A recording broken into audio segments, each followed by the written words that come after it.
गाड़ी के पास सच्चिदानंद अंकल को देख के दीदी बहुत खुश हुई। एकांश, मुझे तो यकीन ही नहीं हो रहा। दीदी रुको, अभी यकीन हो जाएगा। मैंने देख लिया था कि मम्मी पापा भी अंकल के साथ आए हैं और गाड़ी में बैठे हैं। Mummy papa? मुझे तो कुछ भी समझ नहीं आ रहा है एकांश। मम्मी पापा को किसने बताया कि हम यहाँ हैं? और सच्चिदानंद अंकल यहाँ कैसे और क्यों आए हैं? एकांश, बहुत डांट पड़ने वाली है, तैयार रहना। मैं तो खुश था, अब हम इस जंजाल से निकल जाएंगे। गाड़ी गेट की दूसरी तरफ थी और बाहर जाने के लिए हमें उस गेट को पार करना था। मुझे मन ही मन लग रहा था कि कुछ ऐसा होगा जो हमें गाड़ी के पास जाने से रोकेगा, लेकिन ऐसा कुछ नहीं हुआ। मम्मी पापा के पास पहुंचते ही हम पे सवालों की बौछार होने लगी। तुम दोनों आधी रात को यहाँ क्या कर रहे हो दिया? हाँ एकांश? मम्मी हमें गुस्से से घूरते हुए बोल रही थी। मम्मी की आवाज से ऐसा लग रहा था जैसे एकदम डांटने के इरादे से आई हो। मम्मी, एकांश मुझे यहाँ लाया अम्यूजमेंट पार्क में। दीदी ने किसी और को कुछ आगे बोलने ही नहीं दिया। आगे वो खुद ही फिर बोल पड़ी। आनंद अंकल, आप यहाँ कैसे? और आपको कैसे पता चला कि हम यहाँ आए हुए हैं? इतने में मम्मी दीदी की बात को काटते हुए बोली, तुम्हारा कॉल भी नहीं लग रहा था और ऊपर से तुम लोग यहाँ आए और हमें बताया भी नहीं। मम्मी के चेहरे पर चिंता साफ दिखाई दे रही थी। मम्मी, हम तो यहाँ बहुत बुरे फंसे थे। मैं तो यहाँ झूले होंगे ये समझ के आया था। पता चला यहाँ पर हमारे विला की ही तरह भूतों का राज है। कुछ हो जाता तो? एकांश तो बहुत जिद्दी हो गया है, जब तक मार नहीं खाएगा तब तक सुधरेगा नहीं। मम्मी प्लीज अभी होटल चलते हैं ना, वहाँ पर डांट लेना। चलो बैठो अंदर। बहुत जिद्दी हो गए हो, आज तुम्हारी सारी जिद निकालता हूँ।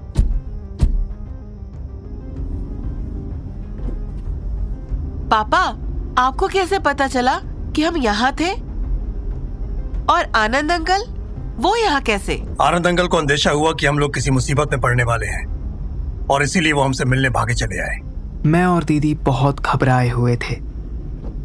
दिया, एकांश बेटा तुम ठीक तो हो ना? तुम्हारे साथ कुछ अजीब हुआ था अंदर? हम बताना तो चाहते थे हमारे साथ हुए घटनाओं के बारे में, लेकिन हमें लगा कि अगर हम बताते तो हमें पड़ने वाली डांट और भी बढ़ जाएगी। तो हमने आंखों से इशारा करके उस बात को छुपाने का फैसला किया। नहीं अंकल, ऐसा कुछ अजीब तो नहीं हुआ, हम दोनों सही सलामत हैं। हम फिर होटल पहुंच गए और होटल पहुंचने के बाद दीदी ने एक होटल के वर्कर से पूछा, भैया क्या आप किसी अजय पाल को जानते हो?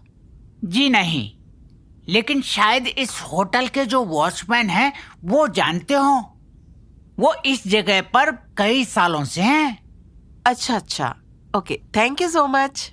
और दीदी मुझे अपने साथ लेकर होटल के उन वॉचमैन के कैबिन की ओर लेके गई। अंकल सुनिए, हमें आपसे कुछ पूछना था। हाँ बेटा, पूछो।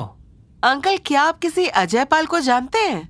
तभी आनंद अंकल होटल के बाहर टहल रहे थे और उनके कानों में आवाज पड़ी, तो उन्होंने दीदी की बात का जवाब देते हुए बोला, मैं जानता हूँ अजय पाल को, लेकिन पहले ये बताओ कि उनके बारे में तुमको क्यों जानना है? तो अम्यूजमेंट पार्क में जो भी हुआ दीदी और मैंने सब कुछ अंकल को बताया। अंकल, हम अंदर तो ये सोचकर गए थे कि झूले होंगे, हम राइड करेंगे, मजे करेंगे और जल्द ही घर लौट जाएंगे, लेकिन अंदर तो कुछ अलग ही निकला। तभी वॉचमैन ने हमारी बात सुनकर बोला, वो जगह तो भूतों की बस्ती है जो कितने सालों से एकदम खंडर पड़ा हुआ है। मुझे पुलिस अंकल ने भी बोला था कि वहां मत जाना, पर उन्होंने पूरी बात नहीं बताई। तो फिर मुझे लगा कि उन्होंने ऐसे ही बोला होगा और मेरा वहां जाने का बहुत मन कर रहा था। उस जगह पर एकांश गलती से एक भूतिया घर में घुस गया था। फिर वहां एकांश को मेरी हमशक्ल दिखी। वो जैसे तैसे उसके बाहर आया और उसके सामने मैं खड़ी थी। मेरा हाथ किसी और को पकड़े खड़े देख मैं बहुत घबरा गया। हाँ, और फिर हम दोनों वो मंजर देखने के बाद बेहोश हो गए। और फिर थोड़ी देर में मेरी आंख खुली तो मेरे सामने फिर वही लड़की थी, लेकिन उसकी शक्ल अलग थी, जली सी थी। आंखें एकदम सफेद और डरावनी दिख रही थी और ऐसा लग रहा था ना कि जैसे वो हमें नुकसान पहुंचाने नहीं बल्कि मदद मांगने आई थी। फिर उसने बताया कि अम्यूजमेंट पार्क की ऐसी हालत अजय पाल की वजह से हुई थी। और फिर उसने मुझसे पूछा कि मैं अजय पाल को जानती हूँ क्या। तुम उनके बारे में जानकर करोगी क्या? उनके सवाल से ऐसा लगा जैसे आनंद अंकल जानते थे उस अजय पाल को भी और पार्क के भूतों के किस्से को भी। पुलिस कंप्लेंट और उनको उनके किए की सजा।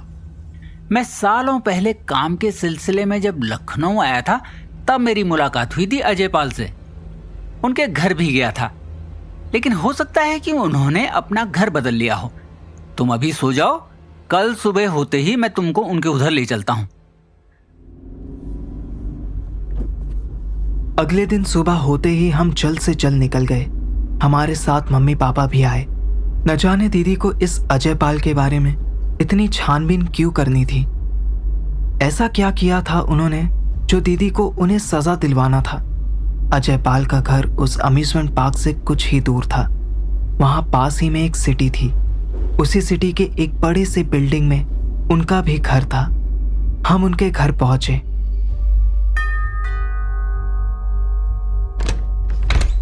उनकी बीवी ने दरवाजा खोला था, यानी अजय पाल की पत्नी ने। हाँ बोलिए। उनके घर में सेफ्टी डोर नहीं था, बस एक ही मेन डोर था। तो हमें अजय पाल बाहर से ही सोफे पर लेटे हुए दिख रहे थे। भाभी, हमें अजय पाल जी से मिलना था। वो बोलने की हालत में नहीं है। आप मुझे बताइए क्या काम था? ओह, बुरा लगा सुनकर भाभी। बताओ दिया बेटे, क्यों मिलना था तुम्हें?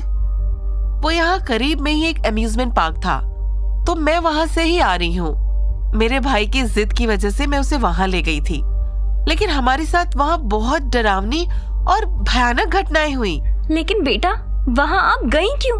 वहाँ जाना तो मना है, पूरा शहर ये बात जानता है। लेकिन हम इस शहर से नहीं हैं। उन्होंने हमारी बात सुनी। हमें लग रहा था वो हमारी बातों का विरोध करेगी, लेकिन उन्होंने उसका उल्टा किया। आओ बेटा, अंदर आओ, अंदर आकर बात करो। उनका घर बहुत बड़ा था, हमारे विला से भी ज्यादा बड़ा। लेकिन घर में घुसने के तुरंत बाद ही हमें पता चला कि अजय पाल को पैरालिसिस हुआ था 4 साल पहले। अजय पाल अंकल एकदम छोटे कद के थे। उनका एक कंधा उनके होठों को छूता और दूसरा एकदम नीचे की ओर झुका हुआ था। हमने जैसा सोचा था, अजय पाल अंकल बिल्कुल उसके उल्टे थे। वो इतने पतले हो चुके थे कि हड्डियों के बीच की लाइन भी दिख रही थी। बेटा, ये तो पहले से इसके किए की सजा भुगत रहा है। अब तुम इनकी क्या ही कंप्लेन करोगी? बेटा, तुम्हें कोई पुलिस कंप्लेन करने की जरूरत नहीं है। हाँ बेटा, वो जमीन थी गांव वालों की। उस टाइम बोलते हैं ना, भगवान जब मेहरबान होता है तो इंसान कुछ भी कर गुजरता है। इनके पास बहुत पावर थी। वहाँ एक बस्ती थी जो तुड़वा कर उन्होंने वहाँ पार्क बनवाया था। लेकिन जो लोग वहाँ जाते वो कभी वापस नहीं आते, क्योंकि वहाँ उन बस्ती वालों की आत्माएं भटकती हैं। और ये देखिए, इनको तो सजा भगवान ने दे दी।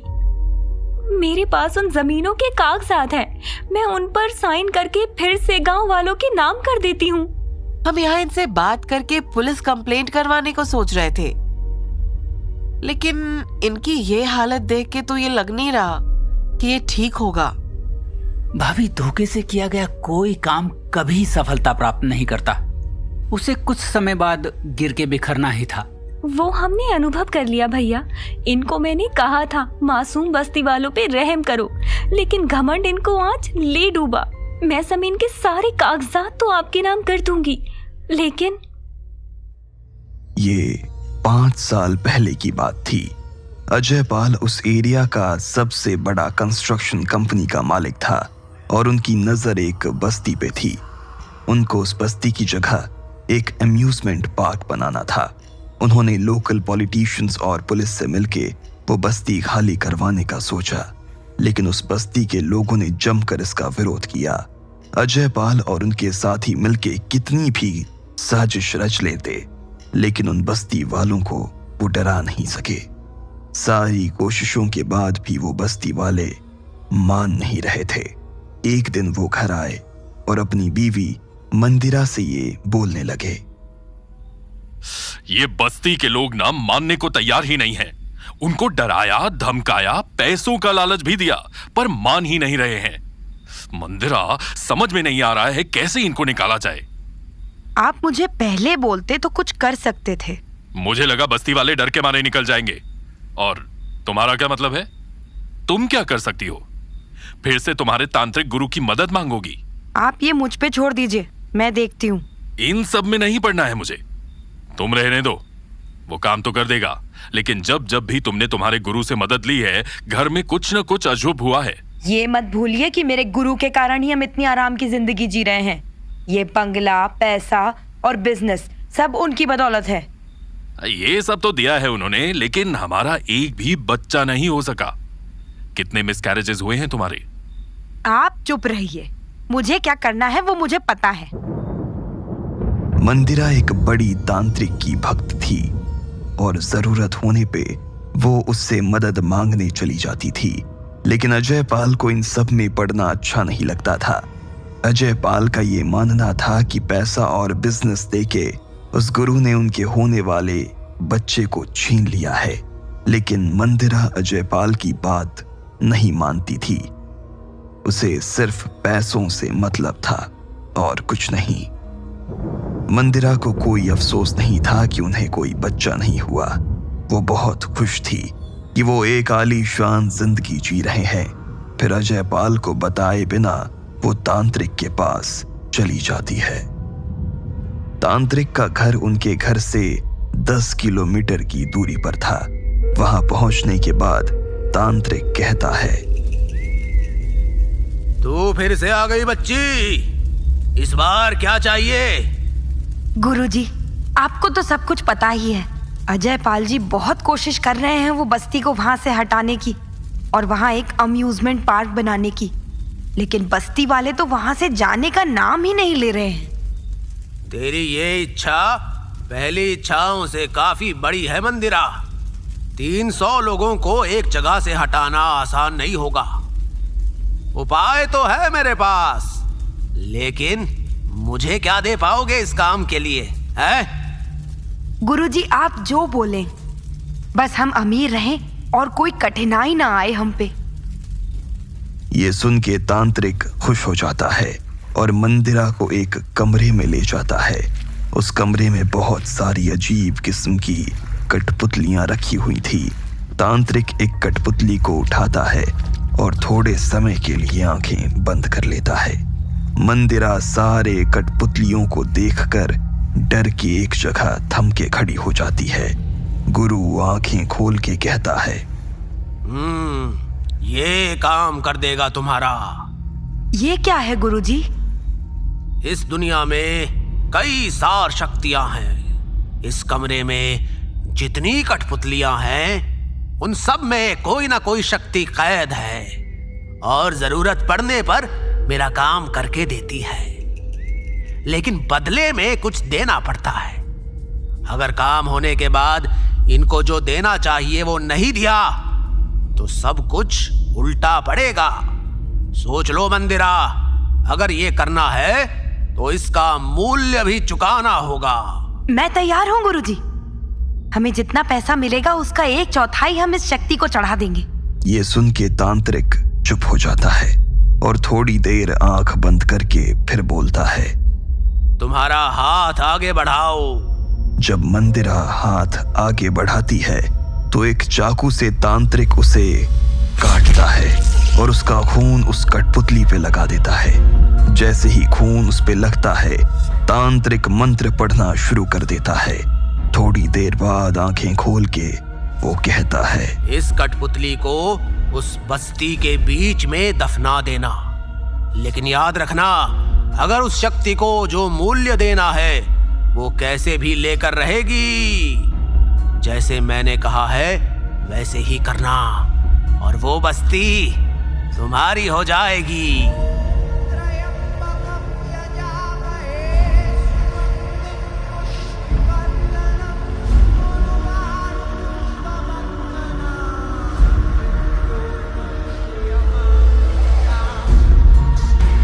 मंदिरा अपने कटे हुए हाथ पे कपड़ा बांध के वहां से वो कठपुतली लेकर बस्ती की ओर बढ़ जाती है। रात का वक्त होने के कारण बस्ती सुनसान थी। वो कठपुतली को एक जगह दफना देती है। वैसे तो बस्ती में सब लोग शांति से रहते थे, लेकिन वो कठपुतली को दफनाने के बाद वो लोग अचानक एक दूसरे से लड़ने लगते हैं। इतनी लड़ाइयाँ होती हैं कि उनकी एकता टूट जाती है। इस लड़ाइयों में एक रात बस्ती में आग लग जाती है। उस आग में बहुत सारे लोग जल के मर जाते हैं। अजय पाल खुशी के मारे पागल हो जाता है। बस्ती वाले अपने आप एक के बाद एक वहां से निकल जाते हैं। जब सब लोग वहां से निकल जाते हैं, अजय पाल को वहां का अम्यूजमेंट पार्क कंस्ट्रक्शन कॉन्ट्रैक्ट मिल जाता है। लेकिन जो लोग आग के कारण वहां मर जाते हैं, उनकी आत्मा उसी जगह पे तरसती हुई रह जाती है। इस वजह से कंस्ट्रक्शन बार बार रुक जाता है। अजय पाल को समझ नहीं आता कि ऐसा क्यों हो रहा है। वहां कंस्ट्रक्शन करने जो भी आते थे, उन्हें रात को वो आत्माएं भटकती हुई नजर आती हैं। अजय पाल वहां काफी पूजा भी करवाता है, लेकिन फिर भी वो आत्मा उस जगह को छोड़ने के लिए राजी नहीं होती। ये सब देख के मंदिरा अजय पाल को सच बताने की कोशिश करती है।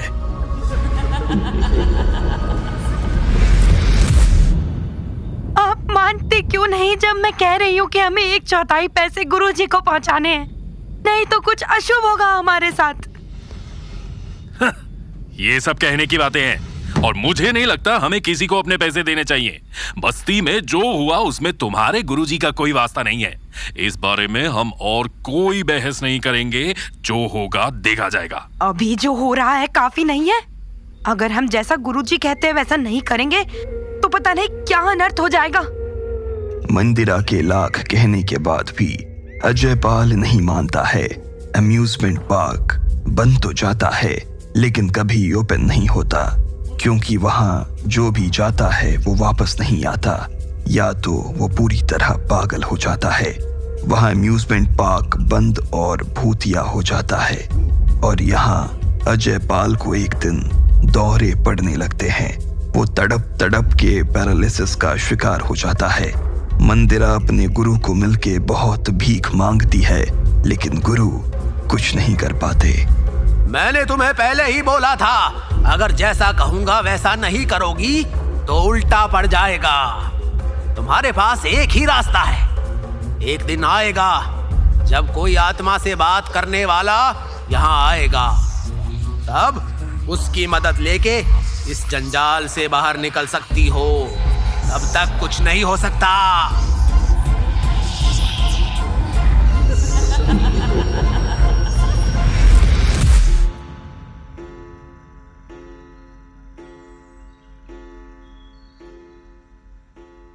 मैं, तिया, मम्मी पापा और आनंद अंकल हम सब अजय पाल जी के घर पहुंचे और उनकी वाइफ मंदिरा ये बता रही थी कि कैसे बस्ती बिखर गई और अजय पाल जी कैसे पैरालाइज हो गए। मंदिरा उस जमीन को फिर बस्ती वालों के नाम करना चाहती थी, लेकिन मेरे मन में कुछ और चल रहा था। जैसे ही वो बात कर रही थी, मुझे एक आवाज सुनाई दिया।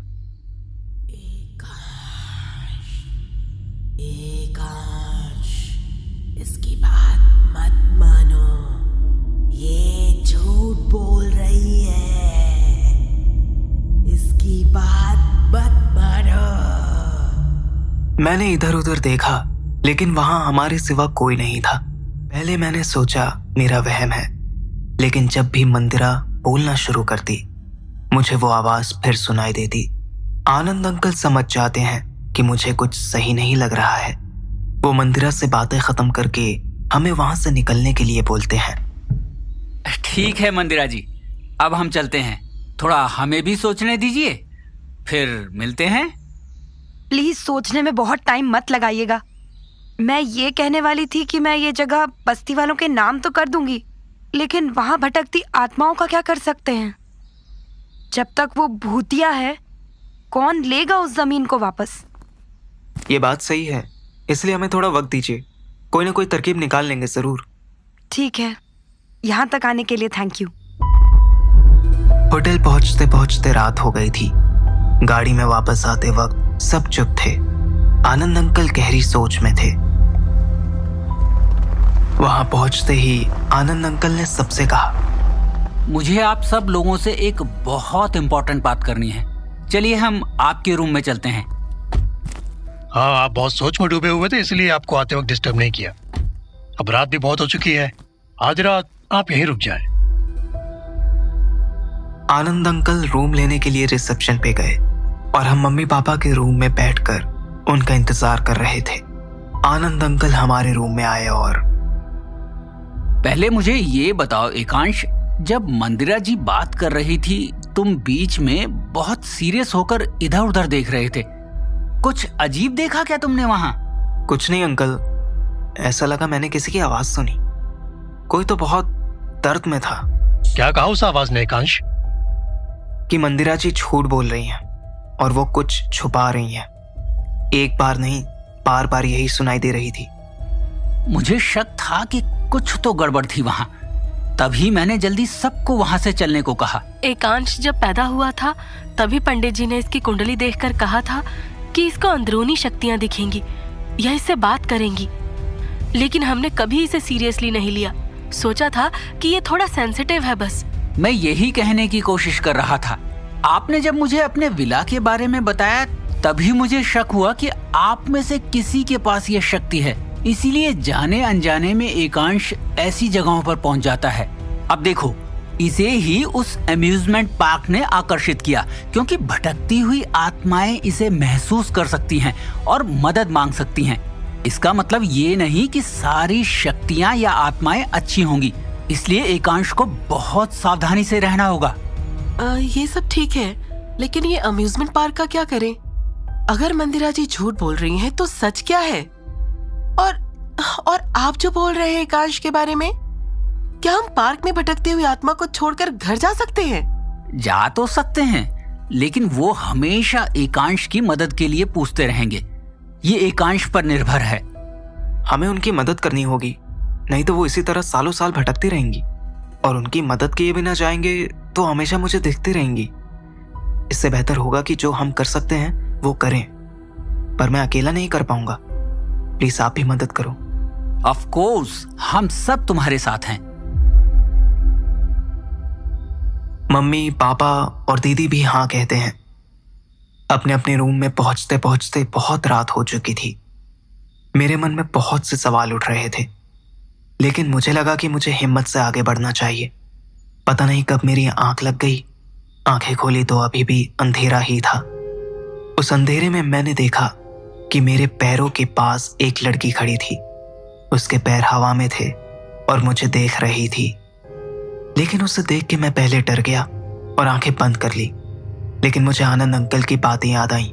फिर मैंने हिम्मत जुटा के मन में ये सोचा, तुम कौन हो और क्या चाहते हो? ये सोच के मैं धीरे से आंख खोलता हूं।